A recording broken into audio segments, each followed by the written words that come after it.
Bueno, vamos a empezar y se irán juntando lo que se irán juntando. Primero quiero agradecer a Elizabeth por aceptar estar acá con nosotros. Yo tengo mucha curiosidad en el trabajo que viene realizando. Además, hemos enseñado juntos en un par de ocasiones y ha sido súper bonito. Por eso decidí, ahora que gracias a José Luis he heredado los jueves culturales, ¿qué cursos estuvieron juntos? Introducción a la arquitectura, un año casi, ¿no? Y luego en Multimapas, a Julián Salvador. Ya, ese sí, ese es culpa tuya. O sea, o gracias, ¿no? La idea de los ensayos, de estos ensayos, que la idea es que hayan por lo menos 4 o 5 al semestre, es justamente un espacio libre, informal, para conocer los intereses de un grupo de profesores, así como José Luis en su momento curado por él, hoy curado por mí. Entonces podría decir que esto es un evento muy egoísta en parte de básicamente a quién le interesa escuchar lo que tiene que decir, y como te comentaba, básicamente tenemos la experiencia de abrirlo, articularlo, también escucharlo. Por eso se llaman, por eso el ciclo de conferencias se llama ensayar arquitectura o ensayos, como así podríamos llamarlo, aunque tenemos muchas cosas con nombres ensayos en la facultad. Me parece que es interesante esta idea del acto de empezar algo, ¿no? De probar algo y básicamente cuánto están pesando o cuánto peso se les está dando a cada arquitecta, docente, investigadora, etcétera, se le está dando a las ideas que le generan eco, que le generan curiosidad, que le generan interés. Entonces voy a presentar a Elizabeth, que es arquitecta, especialista en ciudades sostenibles, resiliencia climática y soluciones basadas en la naturaleza. Actualmente aborda desde la UICN la coordinación técnica del proyecto Promoviendo Ciudades Sostenibles e Inclusivas en Lima, Callao, Ica y Huancayo, parte del programa integrado de ciudades sostenibles del Global Environmental Facility. Asimismo, es consultor en proyectos internacionales como Nature for Cities, a cargo del programa de las Naciones Unidas para el Medio Ambiente, y docente de la FAO. En un contexto global, en donde la reintegración de lo natural en las ciudades cobra protagonismo como estrategia de adaptación climática y generación de resiliencia urbana, la existencia de grandes áreas en ciudades del sur global, regidas bajo patrones, vínculos y procesos informales, distintos a los parámetros establecidos en un tejido de origen formal, invita a reflexionar sobre el papel de las SDN, soluciones basadas en la naturaleza, y medidas EBA, que eran adaptación basada en ecosistemas, en la construcción colectiva de ciudad. ¿Cómo aproximarse a esos tejidos emergentes donde conviven la experiencia y los aprendizajes de las comunidades en los territorios con altos niveles de vulnerabilidad? Es posible reconocer prácticas donde las comunidades ya vienen integrando la naturaleza y su creación informal de ciudad. Tienen la capacidad, estas iniciativas, de ser semilla sobre la cual concebir sistemas de infraestructura verde, azul, desde lo local, optimizando los servicios ecosistémicos que ofertan y en sinergia con las iniciativas institucionales. La identificación, cartografía y catalogación de estas medidas SBN, EBA, de origen comunitario en contextos urbanos informales, busca ser un primer paso que permita poner en valor, visibilizar y construir desde lo local redes socioecológicas progresivas hacia barrios resilientes basados en la naturaleza. Muchas gracias, Elizabeth, nuevamente por venir aquí con nosotros y somos todos tuyos.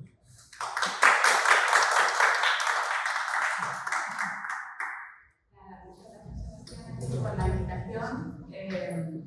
Como mencionaba Sebastián, somos un público pequeño pero muy selecto. Entonces, es una oportunidad muy bonita de llegar a estos espacios. Un poco, cuando me lo planteó Sebastián, un poco tratando de reflexionar qué temáticas veníamos a abordar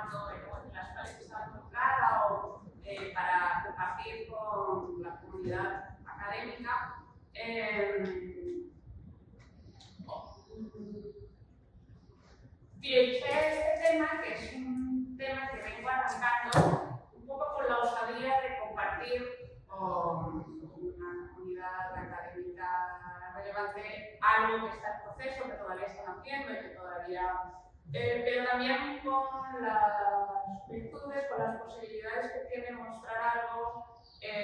Primero porque a mí el hecho de compartirlo con los demás me obliga a ordenar ideas y en un ejercicio interno pues siempre tratar de contárselo a los demás genera un esfuerzo interno de tratar de comunicarlo y de avanzar, así como una entrega de proyectos, pero de adultos.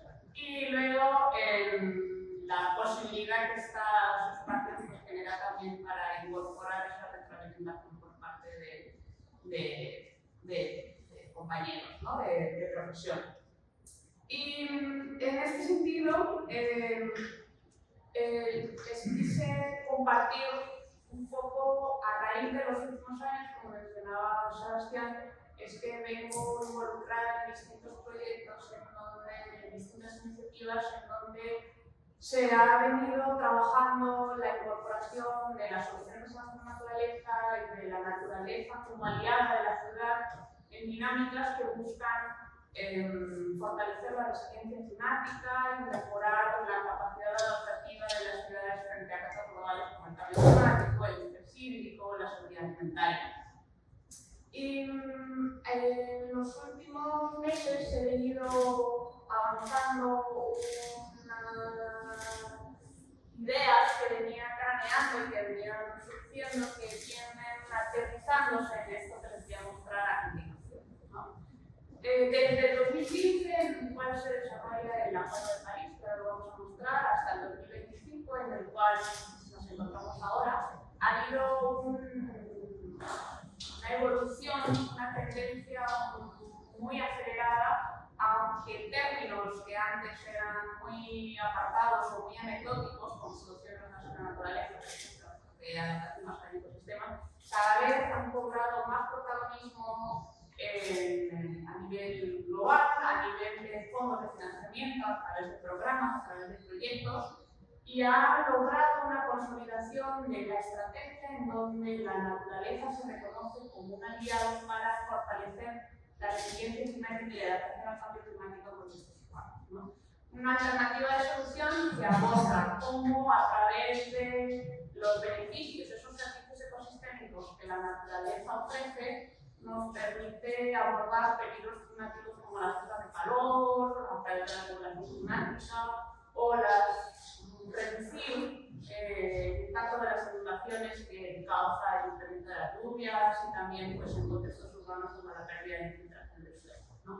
Entonces, si eso es como marco general, uno empieza a reconocer que a través de los marcos internacionales, de los reportes, de los fondos de financiamiento, de los programas de iniciativa, desde el 2015 con el Acuerdo de París, la nueva agenda urbana, empiezan a aparecer cada vez más menciones y cada vez más posicionamiento de esta estrategia que se va incorporando en los marcos globales, en las políticas públicas, en programas que priorizan esa estrategia de naturaleza en las ciudades, tanto a nivel global, ¿no? Está el programa, por ejemplo, que ya en el 2017 el programa de ciudades en China, la Unión Europea empieza ya a hablar de programas específicos. Es verdad que tampoco era algo nuevo, ¿no? Había ciudades como Vitoria que venían trabajando en los años 80, pero no era algo generalizado, ¿no? Entonces sí un poco como que empiezan a incorporarse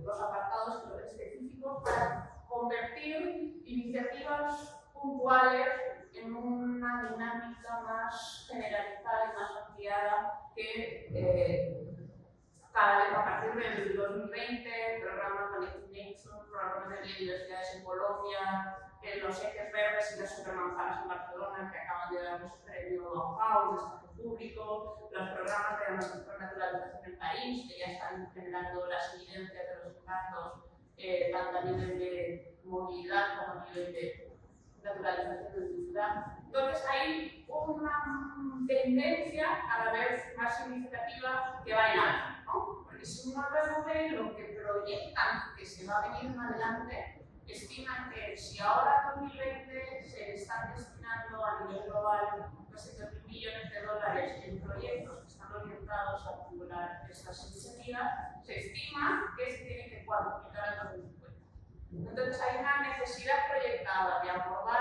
esta alternativa de solución a través de programas de financiamiento, de fortalecer políticas públicas y de que esta iniciativa que está en alfa se consolide como una estrategia mucho más integrada en el vínculo y en la sinergia entre la planificación climática y la planificación urbana. Sin embargo, cuando uno reconoce las estrategias o analiza las estrategias y los estándares bajo los cuales esas iniciativas y esas estrategias de solución se plantean en los proyectos, pues siempre son catálogos que se aplican como soluciones a ciudades que no siempre responden a los mismos patrones, ¿no? Y específicamente, pues, la ciudad que nos acoge y que nos abriga, como Lima, una de las representantes de esas grandes ciudades del sur global, que sabemos, hay porcentajes muy significativos de esas ciudades que responde a escalas, a unidades de agregación, a vínculos sociales, a procesos urbanos, que no responden a las mismas lógicas y a los mismos parámetros que otras partes de las ciudades a lo mejor responden a unos procesos más similares o más próximos a los procesos de planificación más del norte. Entonces, un poco la pregunta es cómo podemos aproximarnos a estas tejidos emergentes donde efectivamente existen altos niveles de vulnerabilidad, pero también existen experiencias y aprendizajes de las comunidades de los territorios que, en paralelo a la construcción de hábitat como vivienda, también han ido incorporando naturaleza en esa creación de ciudad. Entonces, probablemente son, así como la propia vivienda también tiene sus deficiencias y sus problemáticas, probablemente haya muchas posibilidades de mejora, pero las existen. Entonces, ¿cómo es posible reconocer esas prácticas donde las comunidades se integran a la naturaleza como parte de la creación, en este caso informal de ciudad, ¿no? Tienen esas iniciativas la capacidad de ser semilla sobre la cual concebir sistemas de infraestructura verde-azul desde lo local, optimizando los servicios ecosistémicos que ofertan. Es posible que esas iniciativas, desde su reconocimiento y su puesta en valor, puedan ser la base sobre la cual las instituciones y los gobiernos locales se articulan con ellos y generan esa sinergia en sistemas híbridos en donde no se parte de cero, sino que se parte de lo que ya las comunidades han puesto sobre la mesa en esa construcción colectiva de ciudad. Entonces, un poco estos primeros pasos tienen como una mirada un poco a largo plazo de ver cómo es posible contribuir a esa resiliencia climática por un enfoque de adaptación basada en ecosistemas, que son esas siglas EVA, en inglés, Ecosystem, de cómo que es las soluciones basadas en la naturaleza es un término paraguas, ¿no? Las soluciones basadas en la naturaleza que abordan la adaptación climática se denominan EVA. Entonces, cómo ese énfasis, ese enfoque puede ayudarnos en ámbitos urbanos vulnerables, pero no hacerlo únicamente desde la intrusión, desde incorporar soluciones externas a ese proceso, sino desde reconocer cómo en esas redes ya existen semillas sobre las cuales construir y ver las redes locales de infraestructura desde el reconocimiento y mejora de las iniciativas emergentes existentes en las comunidades y a sobre esas construir sinergias con los gobiernos y las instituciones. Y en este primer paso de esa mirada más a largo plazo, pues es un poco para lograr poder aspirar a generar esa sinergia, primero hay que visibilizar esas iniciativas. Para visibilizarlas, pues un método son las cartografías, en tanto que las cartografías no son tan objetivas como pudiera parecer, sino que lo que figura o no figura determina qué vemos y qué no y cómo lo vemos. Entonces, la identificación, la cartografía y generar un catálogo de esas medidas de origen comunitario de estos urbanos son los que nos permiten poner en valor y visibilizar esas medidas, asignando a las últimas instancias de control en esa construcción colectiva.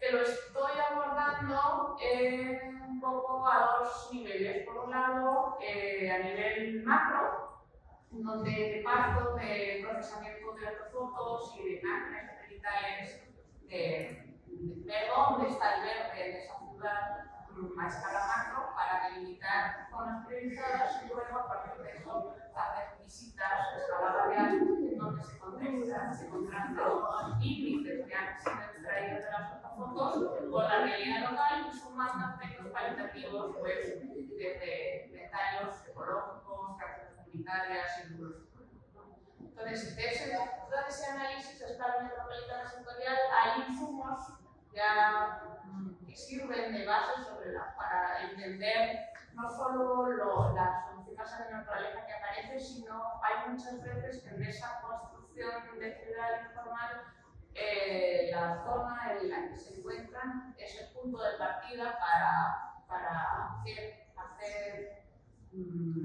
sumar esa medida de la. Entonces, el levantamiento de ecosistemas de la estrategia de biodiversidad urbana y servicios ecosistémicos que permite identificar dónde estaban esos ecosistemas dentro de la ciudad, qué había antes de la ciudad, cuál es la base sobre la cual esos tejidos informales están evolucionando y están creando, cómo está distribuido dentro de la ciudad.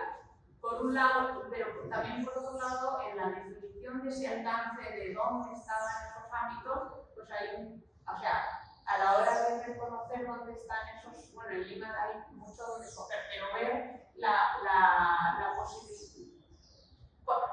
cuál es el alcance de esos ámbitos que forman parte de las variables que yo estoy analizando, ¿no? Entonces, por un lado está la parte de las iniciativas y el reconocimiento, pero por otro lado está el reconocimiento de esa vulnerabilidad desde la autoconstrucción, desde la informalidad de la planificación y desde las distintas variables a nivel urbano, ¿no?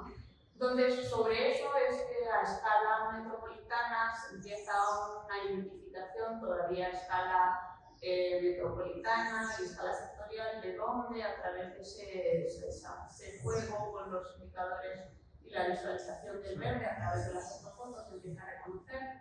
Y luego hay un bajar de escala con esa primera aproximación que lo abordo a través de dos estrategias. Por un lado, desde el análisis de una unidad territorial en donde aparecen tipologías distintas, y por otro lado, desde distintas tipologías que están distribuidas a través de la ciudad. Ahora voy a explicar de lo que quiero decir con eso.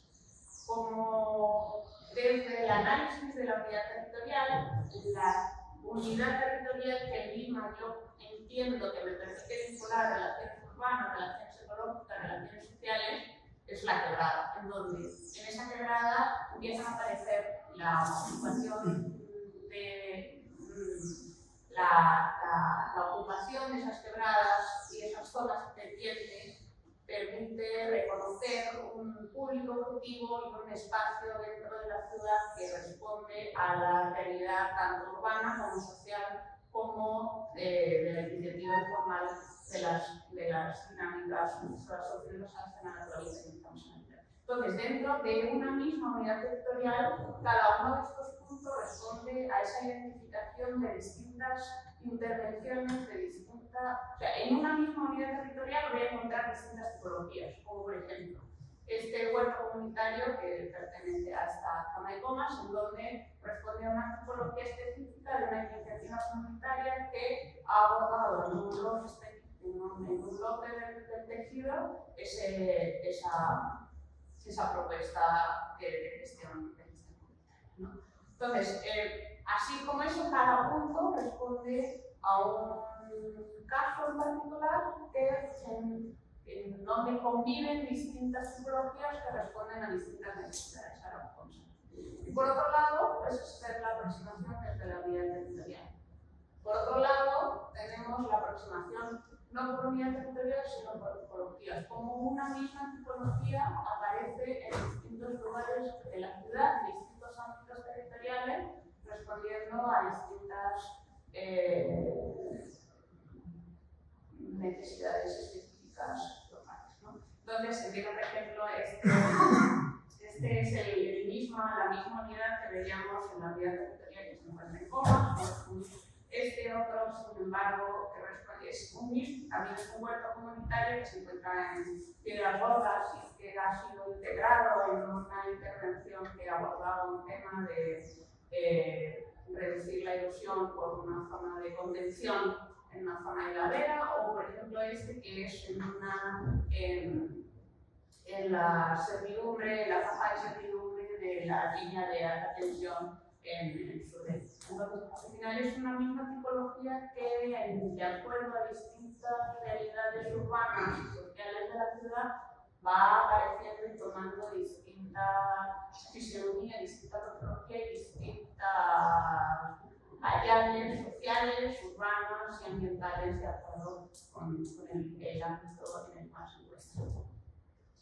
Entonces, así como en este caso es que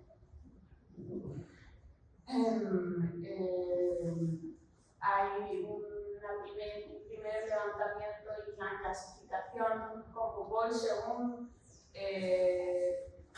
voy encontrando las posibilidades y los huertos que van a, y las tipologías es que van construyéndose estas tipologías y estas ubicaciones a nivel máximo. En este caso, por ejemplo, son de huertos comunitarios, en otros casos, por ejemplo, son de plantaciones frutales, las fotos de abajo son del Canal Surco, próximos a la Ocatoma, en donde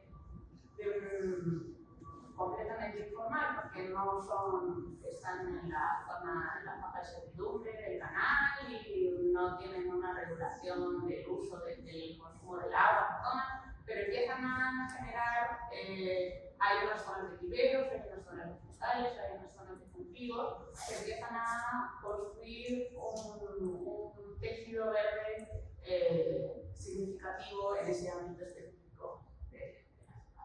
Otras iniciativas, estas, por ejemplo, de forestación en ladera, las fotos de abajo son de Boca de Sapo, en Independencia, que están junto con Ciudad Viva desarrollando las comunidades, ¿no? Entonces, empiezan a generarse distintas formas, algunas de vínculo 100% comunitario, otras de vínculo junto con las iniciativas de la sociedad civil organizada, de los comunitarios.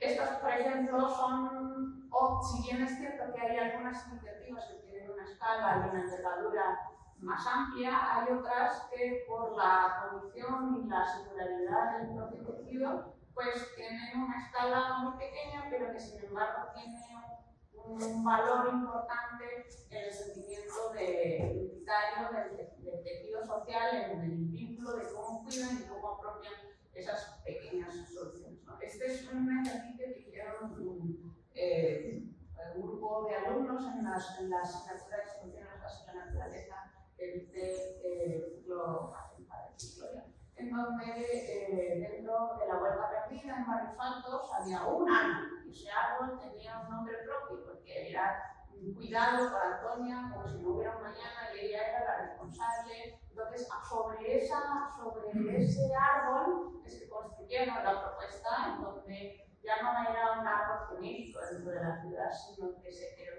reconocía y se identificaba el vínculo que tenía el tejido social, porque para Antonia ese árbol era su vida, ¿no? Era el cuidar ese árbol que estaba próximo a su vivienda, siendo un árbol de la comunidad, pero tenía un vínculo específico con el tejido social. Y estas imágenes que las tomé en la imagen izquierda de Rima cuando formé parte del equipo de Limápolis que tenía que intervenir ahí. Es un tejido social donde no pueden plantar, porque como están ubicados sobre un relleno sanitario, toda la infiltración pues, desestabiliza, no pueden regar sobre el piso, ¿no? Entonces, todas las microvegetación que incorporan pues, son pequeñas plantitas. Lo que quiero decir es que cada pequeña intervención a esta escala del tejido social pues, tiene una historia detrás, tiene unos nombres y tiene una razón de ser que se vincula mucho con la historia de la propia vivienda que construye ese tejido urbano. Y cada una de esas iniciativas es que las vengo evaluando con atributos urbanos, ecológicos y vinculados a la proximidad, la accesibilidad, su vínculo con la movilidad planificada, la diversificación de usos, la capacidad de socialización, el vínculo con distintos sistemas urbanos que pueden ser el sistema vial o de aprendizaje o de espacio público, ver cuál es la integración y los atributos que dentro de las dinámicas urbanas es que reconocemos y ponemos en valor. A nivel ecológico, los servicios ecosistémicos de regulación, ¿qué tanto me está generando? En algunos casos, la organización o la iniciativa me va a tener un nivel de regulación de la temperatura que me va a reducir el índice de calor. En otros casos, a lo mejor no, pero si tiene otro vínculo más vinculado al sentimiento de pertenencia o a la construcción de vínculos comunitarios o al valor que la propia comunidad pone en el cuidado de esas pequeñas iniciativas a la hora de construir ese tejido social dentro de las ciudades, ¿no? Entonces, por ejemplo, a nivel ecológico, pues hay servicios ecosistémicos que luego la ficha de cada una de estas iniciativas va registrando según la pertinencia, ¿no? Hay un tema de regulación de la temperatura, qué tanto está ayudando a la infiltración para reducir esos peligros climáticos, porque la evaluación de esto también nos va a permitir medir el impacto que tiene como medida de adaptación basada en ecosistemas. ¿Cuál es el control de la erosión del suelo? Si está contribuyendo a la polinización, la reducción de riesgos, el control de enfermedades. A nivel social, mucho evaluar a través de esas conversaciones, esas entrevistas semiestructuradas con la población que tiene ese vínculo con la iniciativa, ver cómo nació esa iniciativa, si ha sido una iniciativa comunitaria desde la base, si ha habido participación de la comunidad en el diseño o ha sido más, a veces, pues conocer un poco la historia de esa iniciativa, ¿no? Si actualmente la operación y mantenimiento tiene una naturaleza colectiva o si hay un sistema de monitoreo por parte de la comunidad, si hay una cogestión público-comunitaria, ¿no? Que sería como un primer paso en ese sistema de espacios abiertos híbrido, ¿no? Entre lo público y lo privado, cómo se daría también esa gestión de espacios que a veces son públicos, a veces son comunitarios, cómo se abordaría. Si está considerada la inclusión de grupos vulnerables. Bueno, hay una serie de variables que nos permiten ir evaluando y que tampoco son aisladas entre sí, sino que muchas de estas atributos y estas cualidades que se evalúan de las distintas iniciativas que se toman en consideración, pues empiezan a aparecer relaciones entre ellos que luego se trasladan a las iniciativas comunitarias, ¿no? Y sobre esa aproximación macro metropolitana, que luego tiene un análisis a nivel de unidad territorial, un análisis a nivel de tipología en distintas unidades territoriales, es que se van extrayendo fichas, ¿no? Cada una de esas fichas es que permite registrar y sistematizar la lectura de esos atributos de acuerdo a cada uno de los elementos que se están identificando, ¿no? Por ejemplo, en este huerto que nos está permitiendo ser el hilo conductor de las distintas formas de aproximarnos a ese análisis, pues ver qué tanto está incidiendo es un mapa de calor en donde nos permite leer si está ayudando a reducir el efecto de isla de calor para evaluar la regulación de la temperatura en el entorno próximo del aire. Entonces, a través de distintas herramientas, unas más cuantitativas, otras más cualitativas, vinculadas a las dinámicas más sociales y comunitarias en torno a esa iniciativa, pues es que se van asignando pesos y ponderando las distintas variables en cada una de las fichas que se consideran. ¿Cuál es lo que yo me imagino que finalmente pudiera llegar a ordenar toda esta lluvia de exploraciones?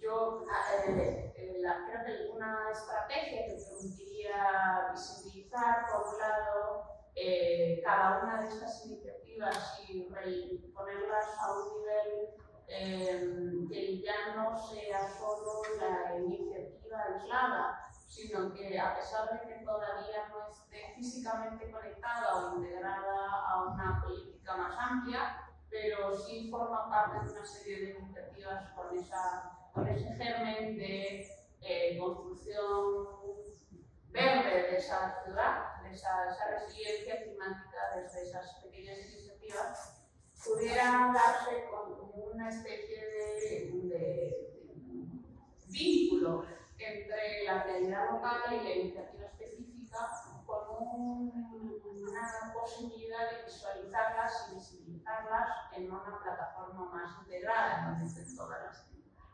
De modo que pudiéramos pensar que en esta plataforma yo puedo entender al conjunto de todas ellas y acceder al análisis de estas iniciativas, en donde yo pueda filtrar y subrayar cuáles son las variables y los atributos que tienen mayor peso en cada una de estas iniciativas. Y por otro lado, cuando yo esté no en la plataforma en donde tengo la mirada completa, más holística, más integrada, sino cuando yo estoy en la propia realidad local, tengo también un vínculo con esa mirada macro, pues a través de un QR que me permite reconocer que esta iniciativa forma parte de algo que se está construyendo y que de su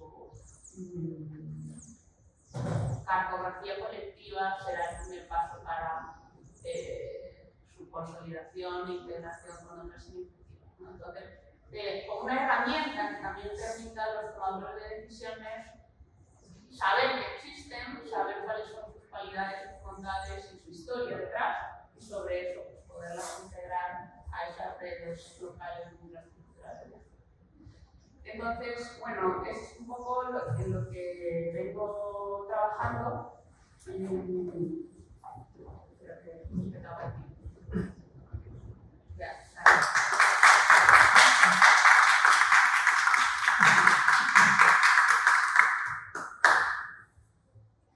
podemos abrir el espacio a comentarios y preguntas que las sugieran.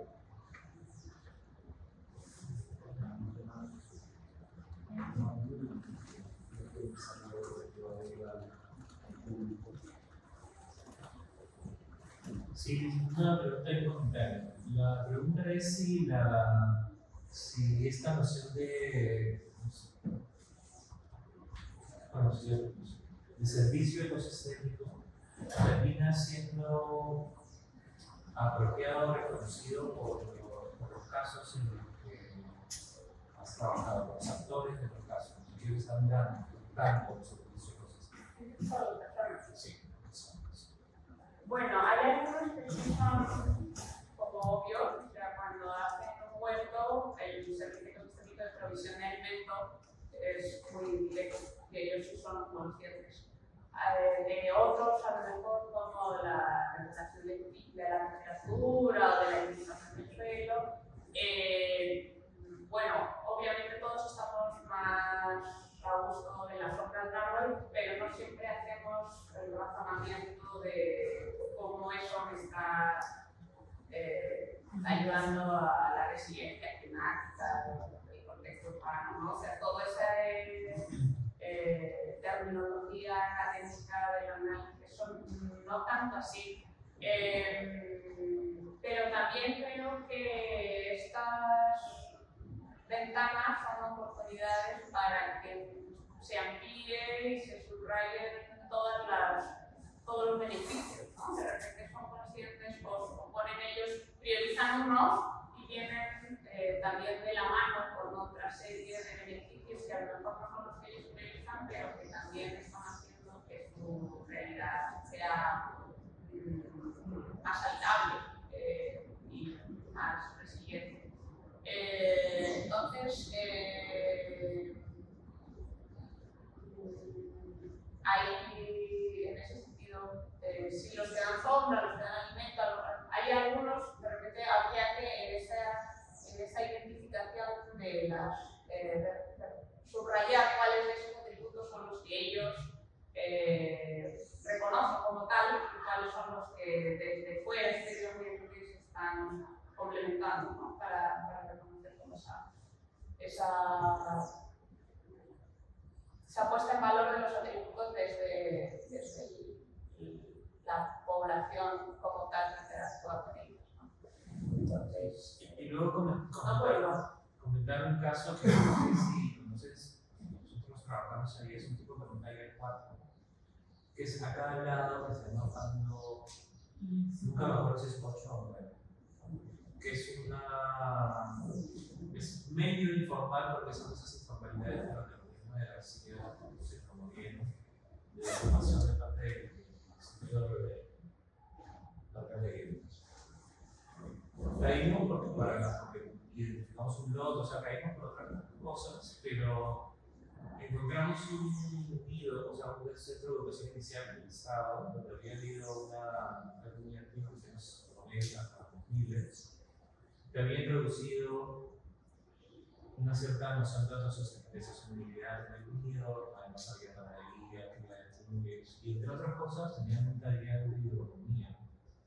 Y era súper bonito pasearte por ese sitio, todavía no tenía veredas, y de repente ver una especie de verde de máxima tecnología, y esa tecnología además había surgido de una plataforma que obviamente ese taller iba a funcionar casi independiente de y había un caso que más fotografía era un mundo que construía casi una pared por delante de la vereda. Yo siempre lo recuerdo como cuando a veces uno piensa que los avances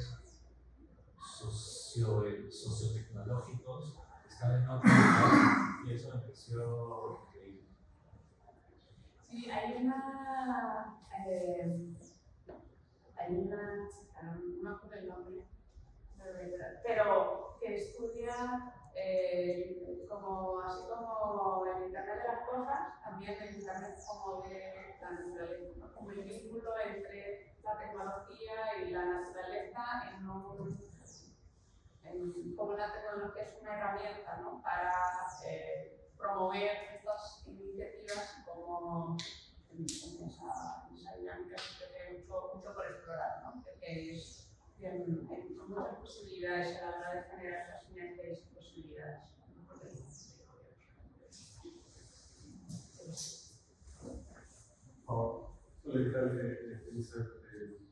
Gracias por la información en primer lugar. Yo tenía una duda sobre en esta objetivo de poder mejorar, digamos, los servicios ecosistémicos de un territorio de la ciudad.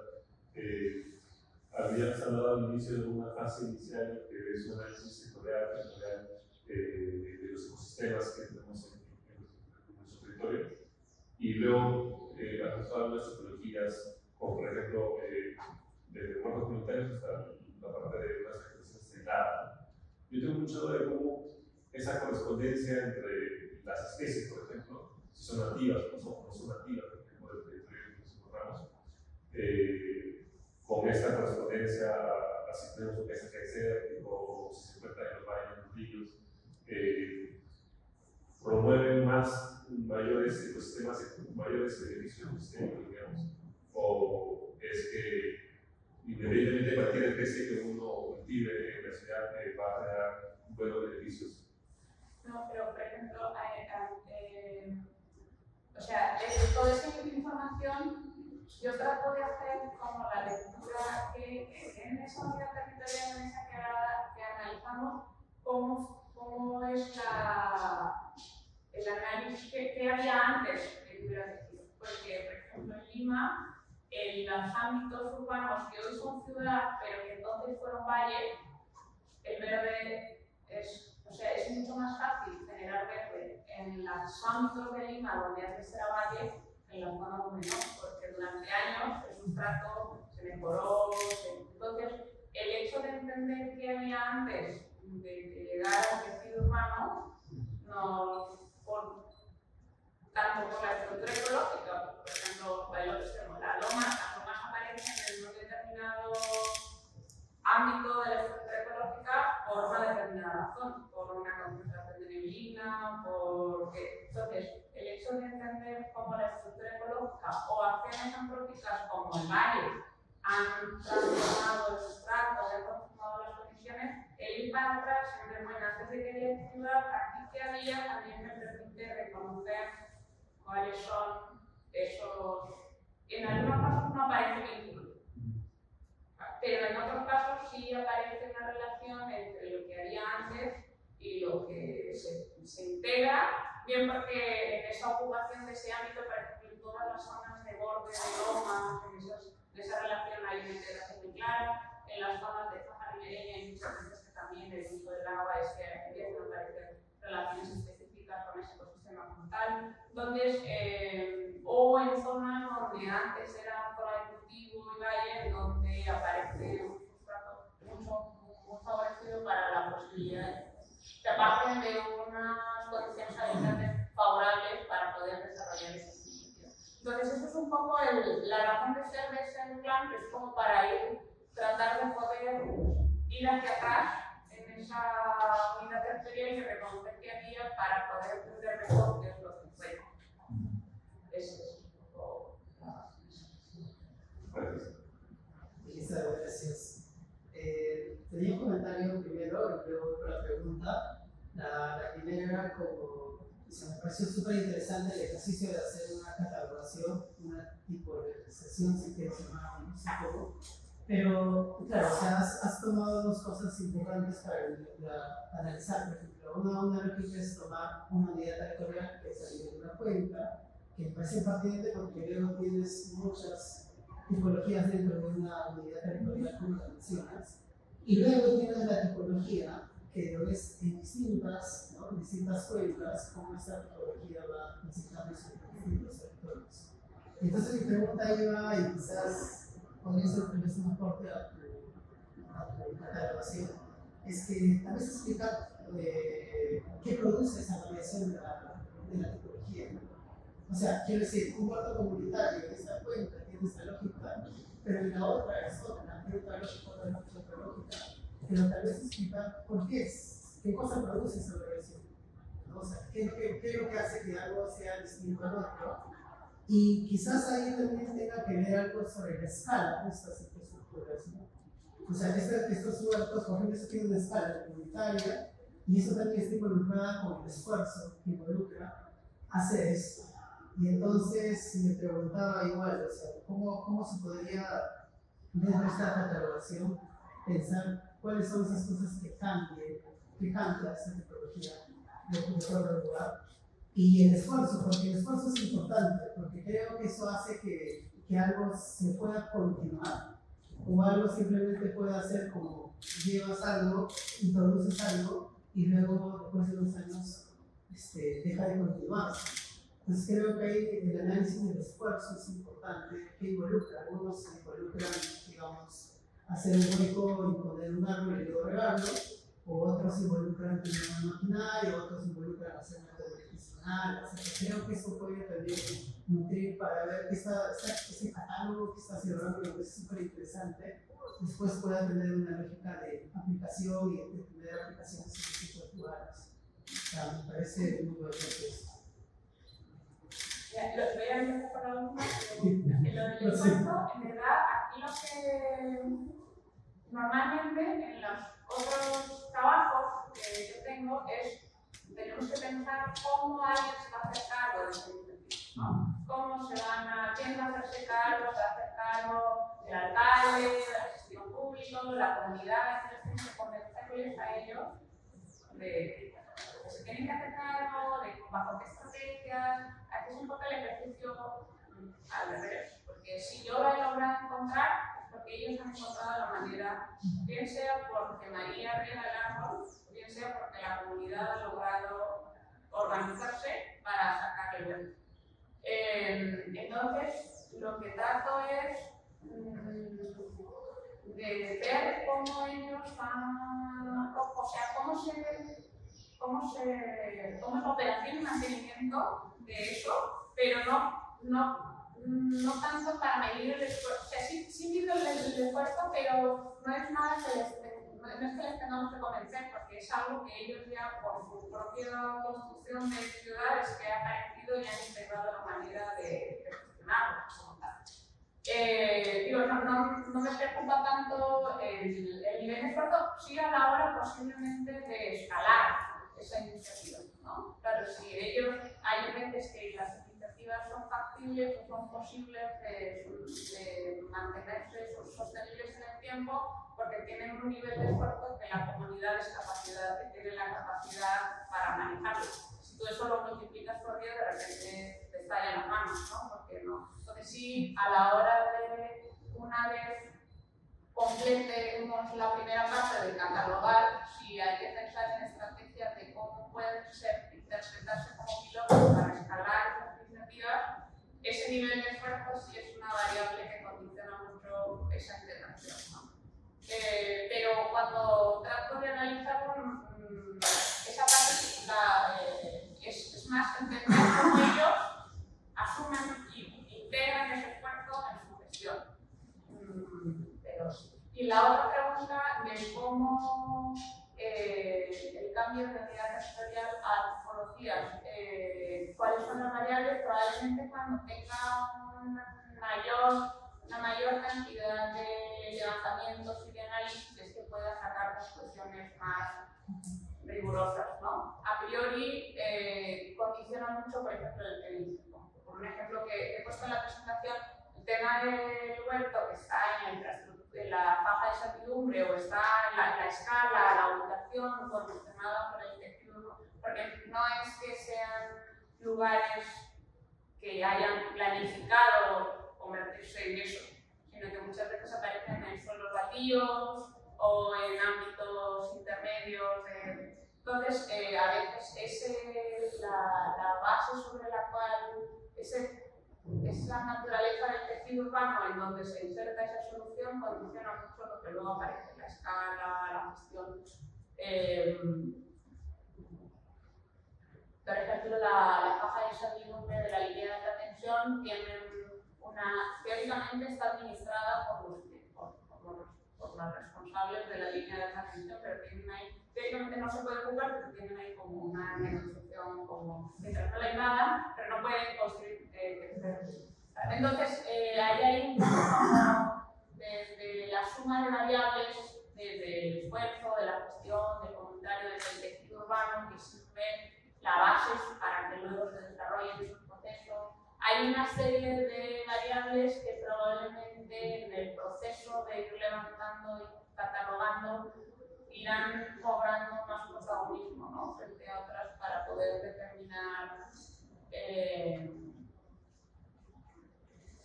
dentro de 2 años me vuelves a hacer la pregunta esa.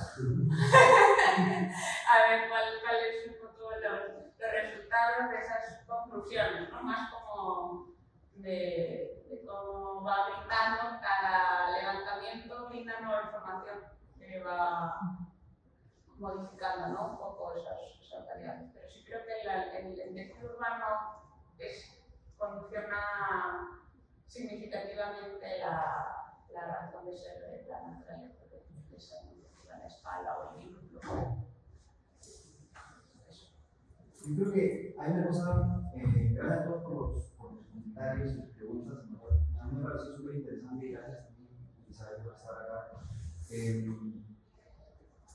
Hay algo muy bonito del ejercicio, yo creo, de construir esta especie de taxonomía visibilizadora, que justamente creo que da pie a luego, no me preguntan en 2 años, a luego pensar qué es lo que constituyen o lo que terminan constituyendo esos esfuerzos, tanto a veces personales o a veces comunitarios, en la construcción del tejido, ¿no? Estamos más allá de hablar de que en principio estamos hablando principalmente de espacios verdes, de espacios libres, de espacios ¿no? de vegetales o de agua, de alguna manera, estamos hablando también del tejido de la ciudad, ¿no? En donde esto se inscribe justamente en aquellos vacíos normativos que empiezan a aparecer. Y lo interesante para mí de lo que nos muestras es la difícil relación de encuentro entre aquello que es obviamente bottom-up, ¿no? Trabajo hacia arriba, o más como grassroots,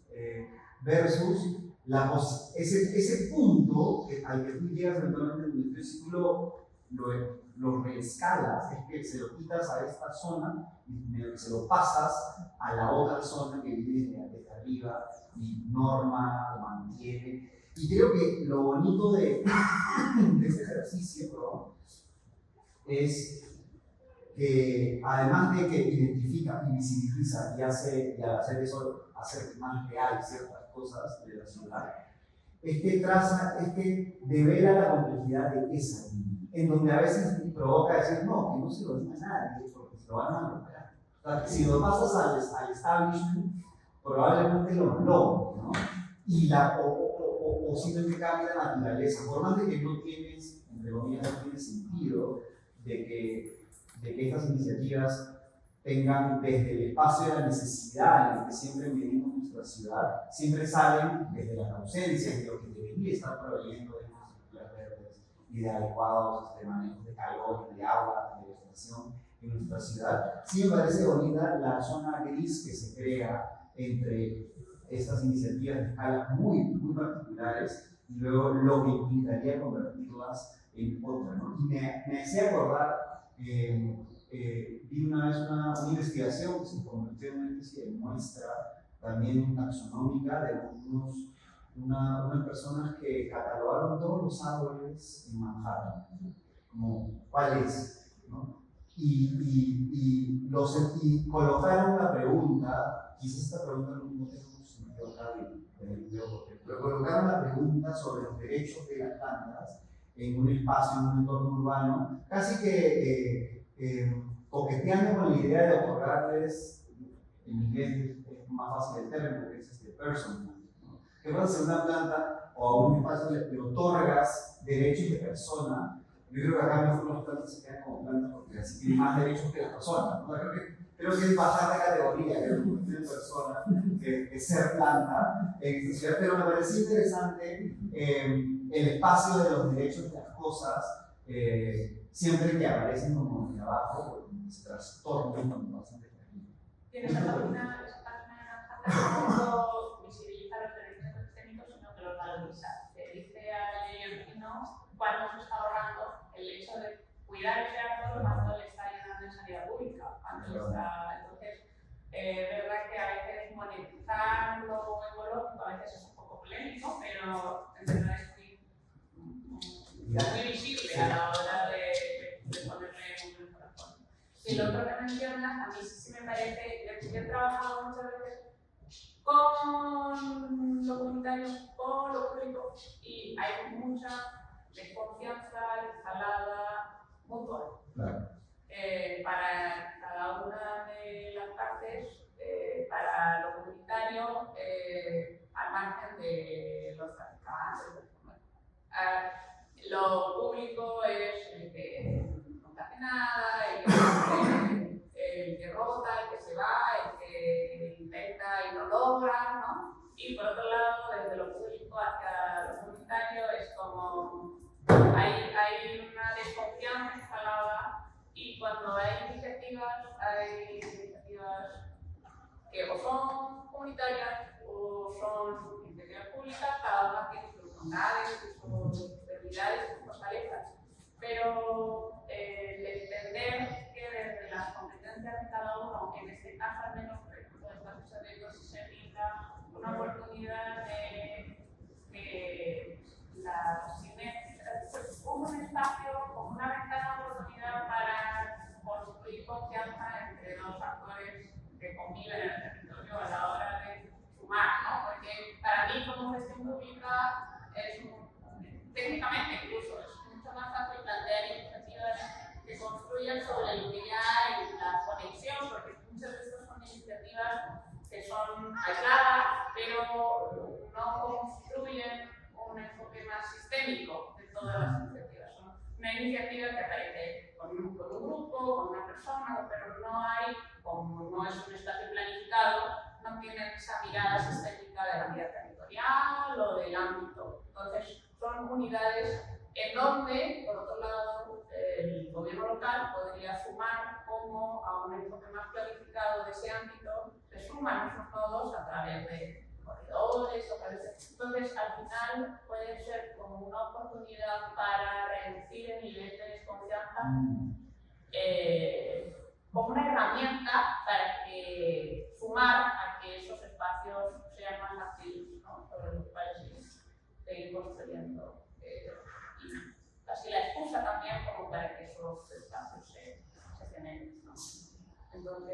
bueno,